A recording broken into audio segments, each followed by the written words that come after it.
What's up, guys? It's been about 4 months since I started selling print on demand on Walmart. I even released a video tutorial that scratches the surface of how to get started.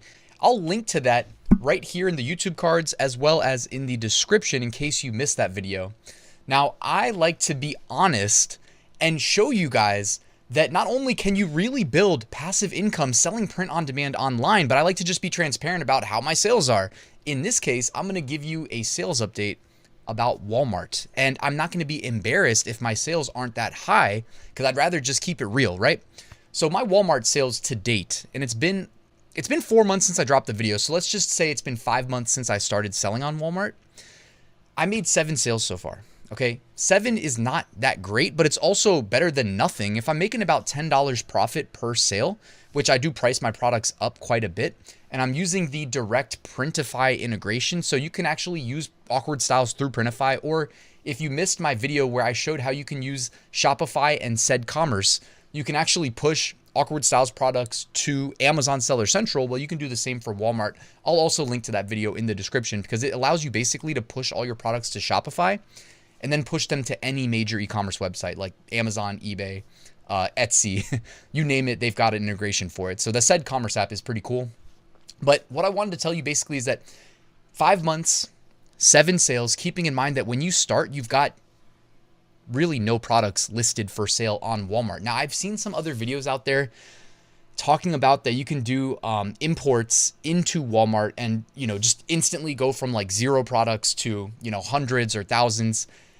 I've heard from people like Travis from the Print on Demand cast that works, and I have no doubt that the way he did it actually works, but I've also seen other YouTube videos on it.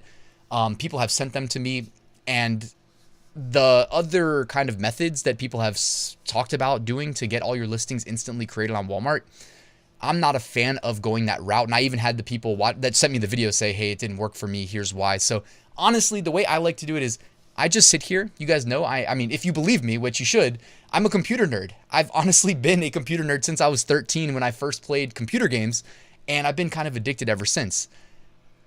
I sit at my computer pretty much all day, unless I'm like working out or, I get my breaks in, but really, I love being at the computer. I love working.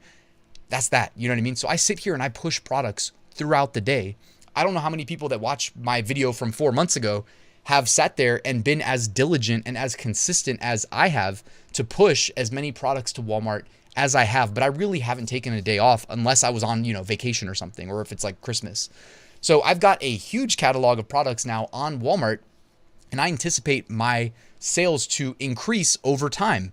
If I can do 7 sales in my first 5 months without doing any of like the big major bulk imports that scale my catalog up from 0 to, 1,000 instantly, then I'm pretty sure with time, I'm going to do quite well. You know what I mean? When I drop a video that says Walmart sales update my first year, and we've gone through a 4th quarter sales cycle, all of a sudden everybody's going to be a lot more impressed with my sales numbers. But you know what I mean? Saying that I have 7 sales right now, it's not great clickbait for a YouTube video, but wouldn't you rather me, the talking head on a screen, keep it real with you instead of trying to hype it up as something it's not? And I'm not even saying that Walmart isn't a good platform. It's definitely too early to tell, but I will say I will say this, like, I recently had a product do really well on Etsy. Now, if you guys have followed my content at all, you already know that if it's selling well on Etsy, you better believe I'm going to list it on Amazon. I'm going to list it on eBay. I'm listing it on Walmart. I'm listing it, maybe on Redbubble. We'll see. Redbubble these days, I don't even care about Redbubble nearly as much anymore, but it's May now. So we already had that tier system kick in, and they're taking extra money out of our pockets. It is what it is. But when I upload these products to multiple platforms, it allows me to compare across the board the sales, and it gives me a nice little window into what to expect. Now, a lot of it these sales may be derived from Google, right? And who knows why Google places one platform above the other? We don't really know. All right. Actually, with this product, it was selling so well, I launched a Shopify store to just sell this one product just to see. And if I have time, I'm going to set up some ads. Time is the real issue here, but maybe some Google ads and kind of see what I can make of this while it's still trending, because you don't know unless you try. And I want to be able to give you guys this feedback. But anyways, the point of me saying this is I've sold probably in the last week, maybe like 40 of these on Etsy. All right. This one niche. Okay. So I know it's selling pretty well. Haven't seen nearly the same follow through on Amazon or eBay or Walmart. Haven't sold one on Walmart yet either, right? And I might have even pushed it to Walmart before I pushed it to Etsy. So what does that really say? I don't know, right? It just says that when people go looking for this product, most likely at a minimum, they're not going directly to walmart.com and typing in the keywords associated with it. I'm a realist. I know Google is the most trafficked website in the world. My guess is that they're probably just going to Google and typing it in there, and then my Etsy listing's ranking really well, and I'm deriving a bunch of sales from that. But this is a great split test. You know what I mean? It cost me nothing but a little bit of time. If you guys have ever uploaded to, anywhere from Printify, you know that it's often as simple as hitting the duplicate button and then just deleting the old design, uploading the new, tweaking some keywords. I know there's going to be people in the comments asking like, well, yeah, but aren't you like going into your listings afterwards and like optimizing the bullets and, doing the back end tags and adding extra images? And it's like, no, you know what I mean? Sorry for interrupting. I wanted to let you know that linked in the description, you can find my free print on demand mini course that is completely new for 2023. If you sign up, it'll help you get your first sale. And down there, you'll find a link to my print on demand Facebook group. I hope you'll join the community. I'm not doing that for Amazon. I'm not doing that for Walmart. I'll do it for Etsy because I think on Etsy, if you really want to succeed, that is a requirement. But if you're on like Amazon, Walmart, like I'm not going to spend time doing that unless I feel like it's warranted, right? Which means that I'm already making sales so that I can go in there and say, okay, well, the sales are already coming in, so I know this is a winner. So I'm going to go ahead and spend some extra time doing these little tweaks that should increase my conversion rate by a couple percentage points. In this case, I haven't done that, all right? Not even on Etsy, honestly. Maybe I should. But so far on Etsy, I haven't even done it there, because sometimes it's just to the point. It's like they type in the keywords. This is the product they want. They see it, they click it, they buy it. Simple, right? On Etsy, minimal stuff. Like maybe I'll upload like some generic images, but I haven't done any new mockups or anything. So guys, Walmart, 4 months in, 7 sales. Hoping to, have a much higher number when I do check in for that 1 year mark. But again, it's like I started Walmart basically in the fourth quarter, which meant that, the fourth quarter sales rush happened when I had almost no products up there. So I don't know how well this is really going to work until we see another fourth quarter sales rush with me having hundreds of products. Okay. And it's not a numbers thing here. Like all of the products I've pushed thus far were all the products I made when I first started print on demand, when I was in the weeds researching, doing manual designs, like seriously putting my best foot forward with my designs, not downloading pre-made designs or anything like that. Not that there's anything wrong with that, but when I got started, I hit that learning curve hard and I grinded through the process of making bad designs. I almost cursed there. Making bad designs, right? And I'm skipping those, but like making designs that aren't that good, but seriously researching them and learning new things, learning how to be a better designer. I still say I'm not a great designer because I don't think I am, but obviously along the way, I've learned quite a bit. Well, all those old designs, yeah, those were the first ones I started with uploading.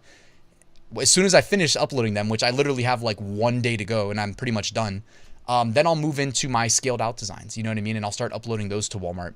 But anyways, that's my plan. That's all I wanted to do here in this video.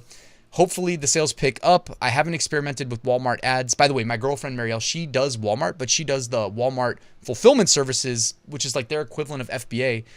She does it with her like physical branded products, which is the opposite of print on demand. When you have like real time, money, everything invested into like a real branded product, of course you want to go above and beyond with like tricking out your listings, setting up ads, doing Walmart fulfillment, which means you have to ship it to Walmart so they can ship it to your customer when it sells.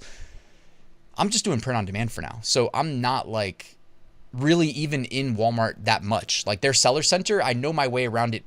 I know the basics, right? But a lot of it, my knowledge had to do with just going through the initial, like jumping through the initial hoops just to get my account set up. And then once it was approved and I could start listing, I spend most of my time just creating products, which you don't even do on Walmart. You do it in Printify, right? You do it over there. So it's similar to running a print on demand business and, integrating with any other production company, Printful, Awkward Styles, whatever. You spend all your time in that website, the production partner, just creating those products and pushing them to the platform, to the destination. That's how you get the automated fulfillment. So anyways, guys, so far it's been a positive experience. Again, I'm not mad about the fact that I know so many people that would have given up by now. It's like, why would I give up? If I have 7 sales, about $70 profit, imagine what that's going to be. And all these listings that I just created, they're going to sit there making me money for years to come, even if I don't push any more. If I can make 7 sales, one day that's going to be 70 sales, which is for $700 profit. You get what I'm saying? Like this is all a recurring passive income stream, guys. So I hope you get the point of why I'm not embarrassed to say that, hey, this isn't a mega success, but I bet you when I do my 1-year review, it's going to be a lot more attractive to more people. So anyways, let me know your thoughts. Are you on Walmart yet? How are your sales doing? I'd love to hear from you. And by the way, I'm just pushing t-shirts. Like if you push some products that have lower competition, like basically anything but t-shirts or mugs, you might have more faster success. I'm honestly just going like path of least resistance. Like I said, uploading my old catalog of designs. So I know there's going to be high competition on a lot of these niches, but it is what it is. You know, I'm okay with it. And, you know, I'll check back in the future. Hopefully you enjoyed this video, guys. By the way, if you want to learn how to get started with like in-depth step-by-step tutorials for Printify Walmart integration, along with Amazon Seller Central, along with Etsy, along with eBay, all my best practices for design, research, literally everything. You can find all of that in my full print on demand course, which is linked in the description. I hope you'll check that out. Guys, thanks for watching. Please hit the like and subscribe button on your way out, and I'll see you tomorrow with a new video.